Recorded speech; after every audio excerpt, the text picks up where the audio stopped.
Good morning Mahadev my all family members. આજ actually હું જાઉં છું બહાર ક્યાં જાઉં છું અને કેમ જાઉં છું તે જોવા માટે બ્લોગને સ્કીપ ના કરતા. સન્ડે છે તો હેપી સન્ડે. સન્ડે એટલે ફન ડે. તો અત્યારે અહીંયા મેં ચા મૂકી છે ને એક વખત ચા આપણી પીવાઈ ગઈ છે, બીજી વખતની ચા અશ્વિન ભાઈના સાથે વેઇટ કરું છું, આવી જાય એટલે પીશું. સાથે આજે ચા સાથે લઈશું આપણે બ્રેડ બટર, કેમ કે નીકળતા પહેલાં કંઈક મસ્ત નાસ્તો કરી લેવું જોઈએ, એમને એમ ક્યાંય નહીં જવું.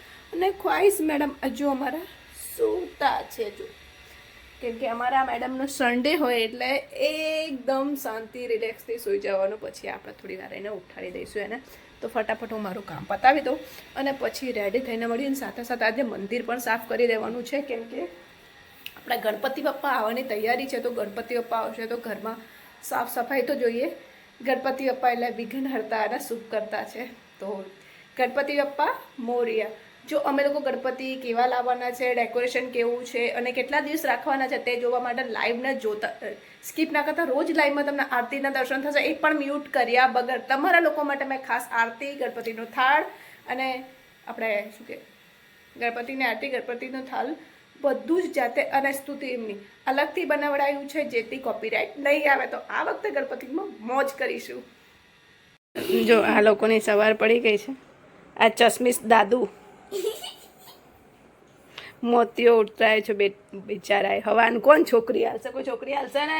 એ કોઈ છોકરી આપવા તૈયાર છે અશ્વિનને તો કોમેન્ટ કરીને કહેવાનું ભૂલતા નહીં. તું ક્યાંથી લાવીશ?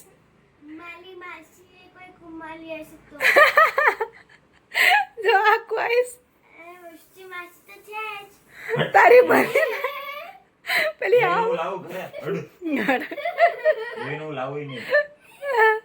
જો આ બે ઝઘડે છે. એવું ના કહેવાય, વૃષ્ટિ માસી તો જ કહેવાય, એને કહેવાય આવું પાગલ છોકરી. મારશે હમણાં આ બ્લોગમાં મૂકું છું પછી. જો વૃષ્ટિ તું સાંભળે છે ને, ખ્વાહિશને થોડી આપજે મોટી મોટી. જો શું બોલે તારા વિશે. શું છે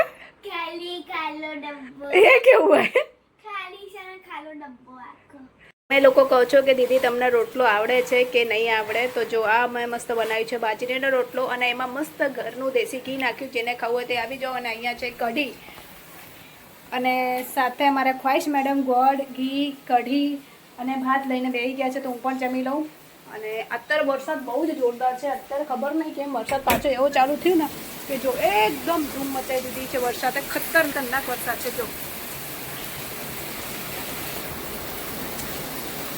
બહુ જ ખતરનાક વરસાદ ચાલુ થઈ ગયો છે. તો હવે હું અને ખ્વાઈશ મેડમ અહીંયાથી નીકળી પડ્યા છે લોંગ ડ્રાઈવના ટૂર ઉપર. જો વરસાદ તો કેવો છે, પાણી બધે ભરાઈ ગયું છે અને અમે બે જણા માં દીકરી મસ્ત ઓવેર કરીને નીકળી પડ્યા. મેં ચલો આપણે રખડીને આવીએ ક્યાંક, કેમ કે સન્ડે હતું તો એને જવું હતું. તો જેમ મેં તમને કીધું ક્યાં જઈએ તે અમારે કંઈ નક્કી નથી, બસ રખડીને આવું છે. પ્લસ મારે એક મંદિર જે આપણા વૈષ્ણોદેવીથી આગળ મહાદેવનું મંદિર આવે છે ત્યાં જવું હતું, પણ એ એકચ્યુઅલ મને જગ્યાએ ખબર નથી. તો મેં કીધું આ વખતે હું ખાલી આમ આટો મારીને આવીશ, પછી બીજી વખત શાંતિથી ત્યાં બધા જઈશું. કેમ કે અરવિંદભાઈ જ્યારે આવ્યા હતા ત્યારે મેં વાત કરી, પણ એ મંદિરની જગ્યા યાદ નહોતી આવતી હતી. સો મેં કીધું ચલો આપણે ગાંધીનગર સુધી, માણસા સુધી થોડોક આંટો મારીને આવીએ.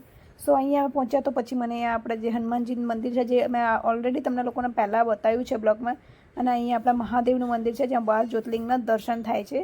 તો મેં કીધું ચલો આપણે અહીંયા દર્શન કરતા જઈએ અને પછી અહીંયાથી વળતા આપણે આ મહાદેવનું મંદિર વૈષ્ણોદેવી તો થોડુંક જ આગળ છે, બટ બહુ જ મસ્ત મંદિર છે. જે કે હું તને કહેતી હતી ને આપણા જયશુભાઈલું એ, અને એક અમદાવાદનું પ્રખ્યાત મંદિર એટલે આપણા મા વૈષ્ણોદેવી, જેમની મહિમા અપરંપાર છે. સો જો તમારા લોકોને પણ અમદાવાદના નજીકના મંદિર ફરવા હોય તો વૈષ્ણોદેવી છે, પછી પેલું હાથીવાળું મંદિર છે જે હાથીના ઉપર આખું માતાજીનું મંદિર બનાવ્યું છે. સાથે આપણે જે મેં તમને બતાવ્યું આ મહાદેવનું મંદિર બહુ મસ્ત જગ્યા છે ફરવાલાયક છે. પછી હું અહીંયા આવી મકાઈ ખાવા, કેમ કે મારે ખાવી હતી મકાઈ. તો મેં કીધું ચલો હવે મકાઈ ખાઈને પછી ઘરે જઈએ.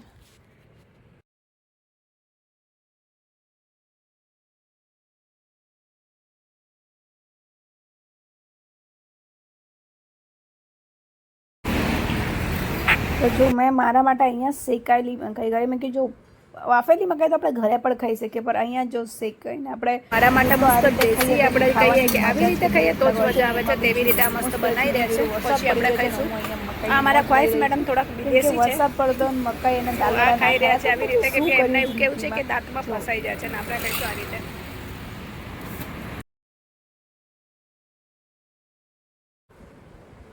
તો જો આપણે મસ્ત અહીંયા મકાઈ ખાઈને એન્જોય કરી રહ્યા છે. બસ મહાદેવ એટલું હંમેશા કૃપા બનાવી રાખજે કે મારી યુટ્યુબ ફેમિલી હંમેશા ખુશ રહે, હસતી રહે અને કોઈને ઘરે ક્યારે દવાખાના ના આવે. જેને ઘરે છે તેના ઘરના બધા દવાખાના દૂર થઈ જાય તેવી કૃપા કરજો મહાદેવ.